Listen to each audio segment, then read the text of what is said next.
I watched the video recording from my phone in Seattle, 2,000 miles away from the Chicago building Colin was attempting to sell.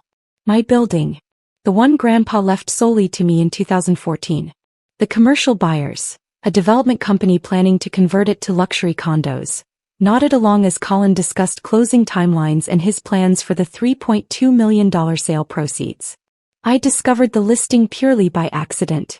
A former colleague had sent me a link. "Isn't this your building?" Colin had listed it 3 days ago. Already had buyers. Was planning to close within 2 weeks. I opened my safe and pulled out the original deed. Property conveyed solely to Jade Morrison, granddaughter of Thomas Morrison, free and clear. No joint ownership. No partnership. Just me. I called my real estate attorney immediately. Patricia Young answered on the first ring. "Jade? Everything okay? My brother is trying to sell my Chicago building. He's claiming joint ownership and has buyers ready to close." "That's impossible. We have the certified deed showing sole ownership. What title company is handling this?" I checked the listing details. Metropolitan Title Services. "Send me everything. The listing, any documentation Colin provided, all communications. I'll contact Metropolitan immediately." "Can he actually sell?" "Not legally. But if the title company accepts fraudulent ownership documents, they might try to proceed. We need to stop this now." Patricia called back within the hour, her voice tight. "Jade, this is worse than we thought. Metropolitan Title received documentation showing supposed joint ownership, dating back to 2014. Your brother provided what appears to be an amended deed, probate court orders, and affidavits claiming shared inheritance. That's all fake. I have the original deed." "I know. I've sent them certified copies proving sole ownership. But here's the problem. When they ran a full title search, they found 10 years of suspicious activity on the property." "What kind of activity?" "Colin has been attempting to refinance, take out loans and establish lines of credit using this property as collateral. Every attempt shows fraudulent ownership documentation. Some were stopped by diligent title companies. Others." She paused. "Jade, did you know there are 3 outstanding loans against the property totaling $340,000? I felt the floor drop. "That's impossible. I've never taken out loans." "You didn't." "Colin did. Using forged documents showing joint ownership. He's been systematically defrauding lenders for a decade." I flew to Chicago that night. Met with Patricia and a fraud investigator from Metropolitan Title the next morning. Ms. Morrison, the investigator Robert Chin, spread documents across the conference table.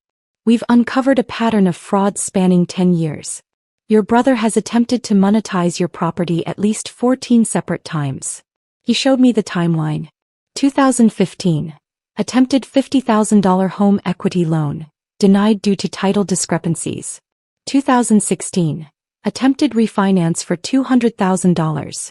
Approved by small lender who didn't verify ownership. Still outstanding. 2017. Another loan attempt for $75,000. Denied. 2018. Successful $90,000 loan from private lender. Outstanding. 2019 to 2024. Multiple attempts at loans, refinances and now outright sale. The loans that were approved, how did he do it? Forged deeds, fake probate documents, counterfeit notary stamps. Some lenders have better verification processes than others. The ones who didn't check thoroughly enough got defrauded. So I owe $340,000? No. The loans are fraudulent. You're not liable.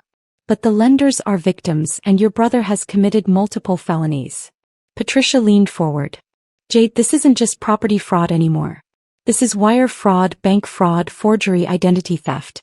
We're talking federal crimes with serious prison time." "What about the current sale?" "Completely blocked. The buyers are furious. They've spent money on inspections and architectural plans. They're threatening to sue Colin for fraud." Colin called me that afternoon, his voice shaking. "Jade, what did you do?" "The sale is cancelled. The buyers are talking about lawsuits. The title company is threatening to report me." "What did I do?" "You tried to sell my building using forged documents." "Our building. Grandpa intended for us to share. Grandpa's will explicitly left it to me alone. You know this." You've known this for 10 years. You've never even lived there. You're in Seattle making your tech money while that building sits half empty. I've been managing it, finding tenants, handling maintenance. I pay a property management company $3,000 monthly to do all of that. What exactly have you been managing? Silence.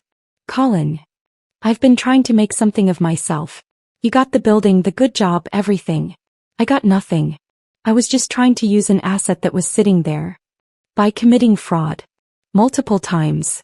For 10 years. I needed the money. My business ideas needed capital.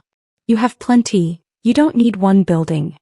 So you forged documents and took out $340,000 in fraudulent loans against my property? How did you? Those loans were supposed to be confidential. The title search found everything, Colin. Every loan, every attempted fraud, every forged document.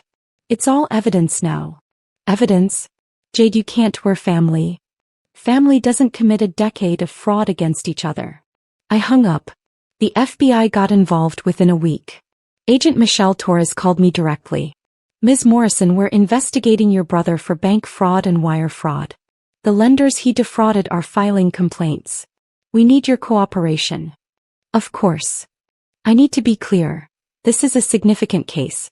Multiple counts of fraud across state lines, involving banks and financial institutions. Your brother is facing substantial federal charges. How substantial? Wire fraud alone carries up to 20 years per count. We're documenting at least 6 separate fraudulent transactions. Bank fraud adds additional charges. We're looking at potential decades in prison. My hands shook. He's my brother. He's also a serial fraudster who's been systematically stealing from you and defrauding financial institutions for 10 years. This isn't a one-time mistake, it's a pattern of criminal behavior. My parents called that night, both on speakerphone. Jade, you need to stop this, Mom said immediately. Colin made mistakes, but calling the FBI? That's extreme. I didn't call the FBI. The defrauded lenders did. Colin committed federal crimes. He was trying to build a business. He needed capital. By stealing from me and lying to banks. That's not entrepreneurship, it's fraud. Dad's voice was cold. If you testify against your brother, you're choosing property over family. Is that really who you are? Colin chose fraud over family when he started forging documents 10 years ago. I'm just protecting myself. He could go to prison for decades. Your own brother. He committed crimes for decades. These are his consequences. Mom was crying now. Please, Jade. He's your only sibling. Don't destroy him over a building. He tried to destroy my financial security for 10 years. I'm done protecting him from his choices. I hung up. The federal charges came down in August. Colin Morrison. 6 counts wire fraud, 20 years each maximum. 4 counts bank fraud, 30 years each maximum. 8 counts forgery, 10 years each maximum. 3 counts identity theft, 15 years each maximum. Total potential sentence, 215 years. His attorney immediately began negotiating a plea deal. The evidence was overwhelming. Forged deeds with my signature. Fake probate documents. Counterfeit notary seals. Email trails showing Colin knew the documents were fraudulent. One email to a co-conspirator from 2019. My sister will never check title records. She's in Seattle and barely pays attention to the Chicago property. We can keep doing this for years. He'd planned systematic long-term fraud. Colin's plea deal came through in October. Guilty plea to 4 counts wire fraud, 2 counts bank fraud. 12 years in federal prison. $340,000 restitution to defrauded lenders. $150,000 fine. Permanent prohibition from real estate transactions. Lifetime ban from holding any financial power of attorney. The judge was harsh during sentencing. Mr. Morrison, you didn't make a mistake. You executed a decade-long criminal enterprise targeting your own sister and multiple financial institutions. You forged documents, lied to banks, and exploited family trust. 12 years is lenient considering the scope of your crimes. Colin looked at me once as they led him away. His expression was pure hatred. I sold the Chicago building 6 months later for $3.4 million.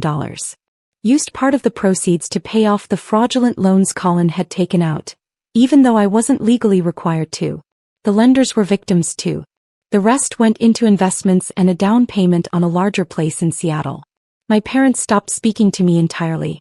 Extended family chose sides. Most sided with Colin, the poor son destroyed by his cold sister who chose money over family. They ignored the 10 years of fraud. The forged documents. The systematic theft. None of it mattered because I was supposed to forgive him.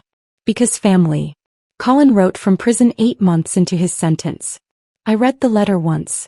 Jade, prison gives you a lot of time to think. My therapist here says I need to take accountability. Here it is. I spent 10 years trying to steal from you because I was jealous. You succeeded at everything.